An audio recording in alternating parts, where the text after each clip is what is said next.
The image I am going to trace around is a photocopy from a fashion magazine.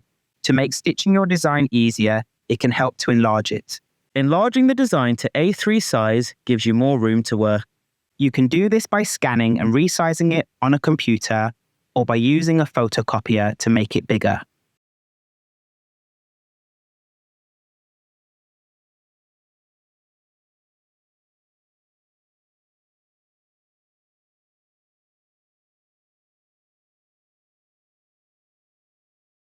There are many different types of presser feet for sewing machines, each designed for specific tasks.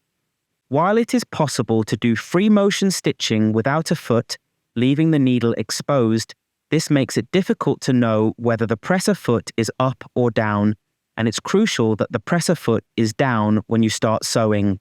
The foot keeps the fabric from bouncing with the needle as you sew and serves as a safety measure, preventing your fingers from getting too close to the needle. For our work, you will need an embroidery foot, darning foot, or quilting foot. If you do not have a darning plate, you can also place a piece of paper over the feed dogs, making a small hole for the needle to go through. The feed dogs are the textured parts beneath the needle that help move the fabric as you stitch. Lift the presser foot. This disengages the tension. Put the hoop under the foot so that the fabric is flat on the surface of the machine and the hoop is like a well. Lower the presser foot. This engages the tension.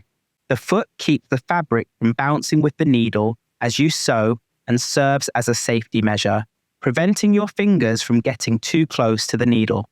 Grip the hoop on both sides and push down the loose thread with a small amount of pressure so it doesn't fly loose. Put your foot on the foot pedal, and as the engine starts and the needle begins to rise and fall, push the hoop around, going over your pencil lines drawn on the tissue paper. If you stop moving the hoop, take your foot off the pedal. Otherwise, the machine will carry on stitching in the same place, and you will get a huge, knotty mess.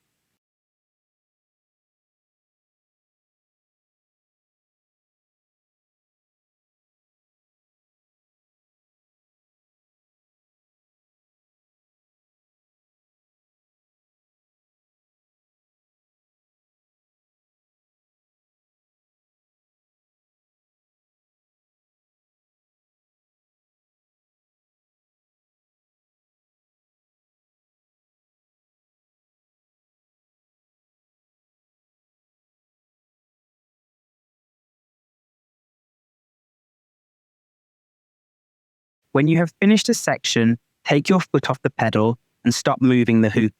When you come to the end of the line and need to restart elsewhere, simply lift the presser foot and pull the top thread to one side while moving the hoop to reposition the needle to a new starting point. Do this every time you need to move. Snip off the excess thread, leaving enough to mimic Rosie's unique style.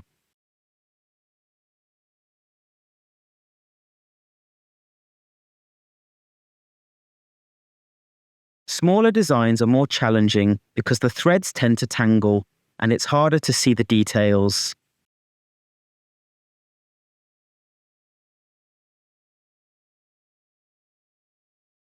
Lift the presser foot. This disengages the tension.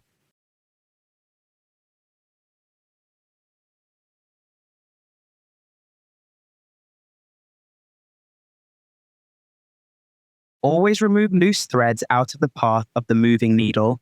They can be left to drape over the side edge of the embroidery ring.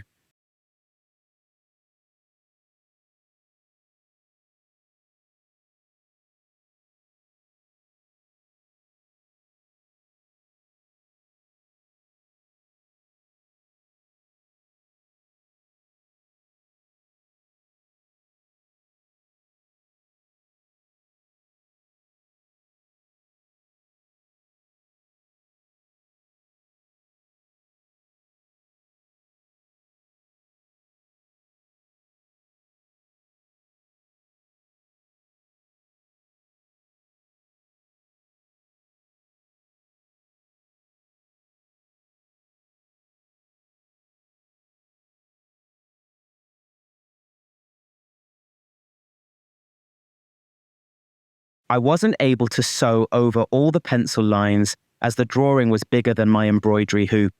To sew areas that can't be reached, separate the hoop and reposition the fabric. An embroidery hoop is made up of 2 wooden rings, with one fitting snugly inside the other to keep the fabric tight, creating a drum-like surface. Using a hoop is essential as it allows for smoother movement of the fabric under the needle, leading to cleaner stitching and preventing puckering. To use it, place the smaller ring on a flat surface, lay the fabric over it, and then press the larger ring on top.